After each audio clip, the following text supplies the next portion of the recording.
Ngayong darating na December 15, ay papasok na tayo sa isa sa mga pinakaminamahal at natatanging tradisyon ng mga Katolikong Pilipino, ang Simbang Gabi o Misa de Aguinaldo.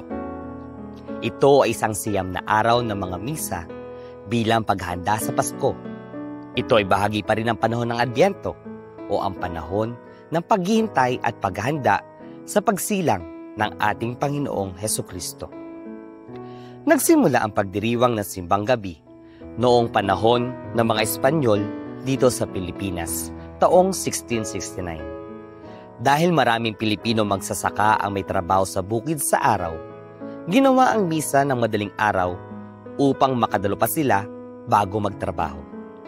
Noong taong 1680 hanggang 1689, pansamantalang pinagbawalan ng Holy See sa pamamagitan ng isang dekreto ang pagdiriwang ng Simbang Gabi sa Pilipinas at sa ibang bansa dahil sa mga liturgical abuses.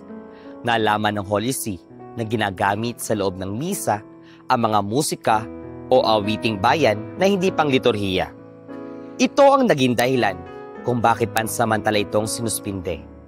Ang dekreto ay pinatupad ni Archbishop Felipe Pardo, ang dating arsobispo ng Maynila.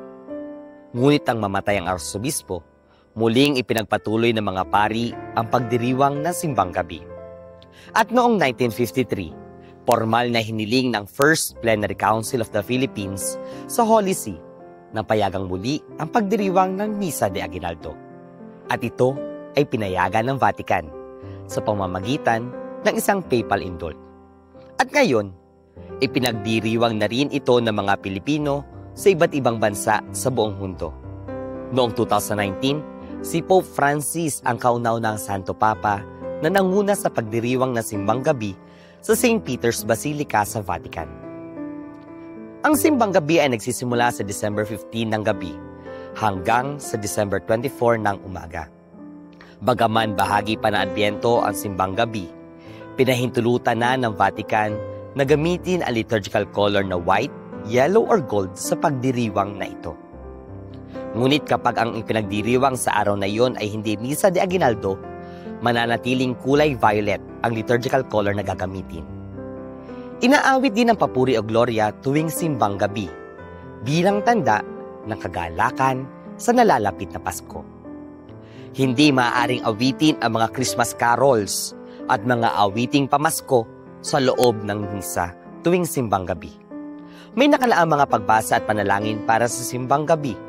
Subalit kapag ito ay tumatapat ng araw ng linggo, ang mga pagbasa at panalangin ng araw ng linggo ang ginagamit.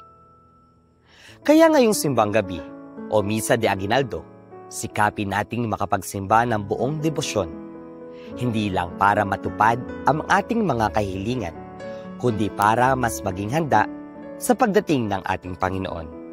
Tayo ay patuloy na maghanda, magbantay at magalak sa pagdating ng ating tagapagligtas.